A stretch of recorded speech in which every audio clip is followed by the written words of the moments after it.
Welcome to The Explainer. I'm absolutely thrilled you're here today because we're looking at something, well, truly monumental. But when we look a little closer, we realize it's so much more than just a tournament. We are witnessing the emotional conclusion of a completely historic era in sports. We're literally watching a golden generation lace up their boots for the very last time.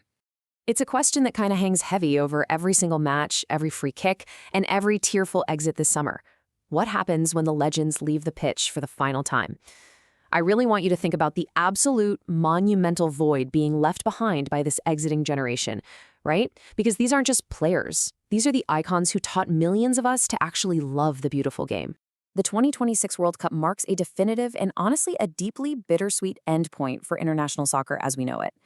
Over the past few weeks, pitches all across the US, Canada, and Mexico have been stages for these heartbreaking farewells. Players who have defined the sport for over 2 decades are saying their goodbyes. And it leaves us to process this crazy reality that the game is changing forever, right before our eyes. Part 1. The Ultimate GOAT Farewell. Now, what's really interesting about this is that to truly understand the scale of this shift, we kind of have to start at the very top. Look at the stark contrast in how the two biggest titans of the modern game are bowing out. First up, Cristiano Ronaldo.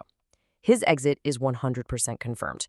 At 41 years old, playing in his 6th World Cup, he's sitting on a staggering 215-plus caps and over 135 international goals. That's just wild.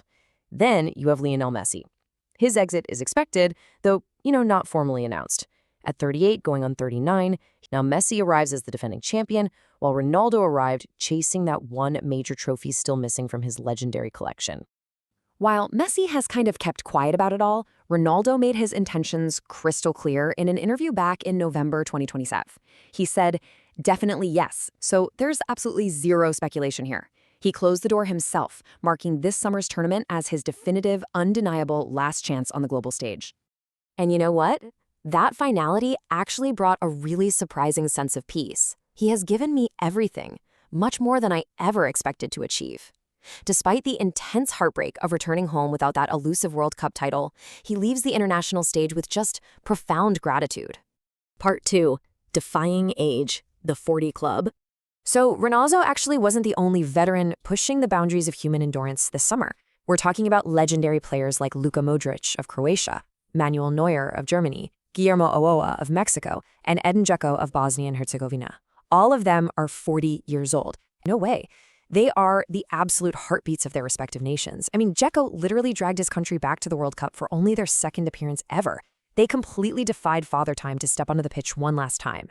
Let's look a little closer at just one of these legends to put things into perspective. 199. That massive number is Luka Modric's cap count for Croatia. It perfectly illustrates the sheer volume of history, the endless qualifying campaigns, and the deep, deep emotional weight these veterans carry for their countries. And because of that heavy weight, the farewells have been incredibly visceral. But after Mexico was ultimately eliminated by England in a 3-2 thriller, Ochoa actually walked up to his goal, kissed the post, and bowed to his fans with tears in his eyes. We saw a really similar emotional depth from Germany's Manuel Neuer. Get this. Neuer actually came out of international retirement just to play in his 5th World Cup. Germany's run ended early in the round of 32 after a brutal penalty shootout loss to Paraguay up in Boston. But Neuer remained remarkably positive, and he leaves having fully cemented his legacy as the absolute inventor of the modern sweeper-keeper role. Part 3. One Last Dance. As we move past the 40-year-olds, we find another massive tier of superstars.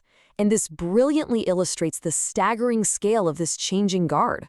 We are saying goodbye to Neymar from Brazil, Son Heung-min from South Korea, Mohamed Salah from Egypt, Sadio Mane from Senegal, Riyad Mahrez from Algeria, and Kevin De Bruyne from Belgium. An entire wave of global, generation-defining talent from South America to Asia, Africa to Europe is literally bowing out simultaneously. It isn't just about age. It's about the physical toll, the heavy miles, and the injury histories that basically dictate 2026 just has to be their ultimate global stage. The impact of losing these players, honestly, cannot be overstated. That is Neymar's record goal tally for Brazil. That proves just how massive a void his departure is going to leave in Brazilian football. The talent? Never in question. But his journey to get here was anything but easy. To even make it to this tournament, Neymar had to battle back from severe ACL and meniscus surgeries, which included a major knee operation just months prior in December 2025. On top of that, he dealt with a stubborn calf injury during the tournament itself. The immense physical toll the game has taken on his body makes his appearance in 2026 an absolute testament to his pure dedication to his country. But tragically, the fairy tale ending just wasn't meant to be. Brazil lost to Norway 2-1, despite Neymar actually scoring a penalty. At the final whistle, I tried. It started here at MetLife Stadium, and I finished here. Talk about bringing an incredible, turbulent international career full circle. Part 4. Passing the baton. I think Algeria's Riyad Mahrez framed it perfectly. After his team's exit to Switzerland in Vancouver, as we transition from the sheer heartbreak of watching these legends leave, we kind of have to look towards the hope of passing the torch. And wow, the torch being passed is incredibly bright. We are talking about Ronaldo's superhuman 215-plus caps, Messi's unbelievable 8 Ballon d'Ors, Neymar shattering Brazil's all-time goal record, Neuer completely revolutionizing the tactical role of the modern goalkeeper. Which brings us to our final thought. The 2026 World Cup wraps up with the final on July 19th at the New York, New Jersey Stadium. And I really want to leave you with this. Without them, it's a massive, almost unfillable gap being left by arguably the greatest generation the sport has ever seen. The game will go on, for sure, and new stars will absolutely rise. But football, as we've known it for the last 2 decades, changes forever this summer. Thank you so much for joining me on this explainer. Keep watching the matches, soak in every last touch from these legends,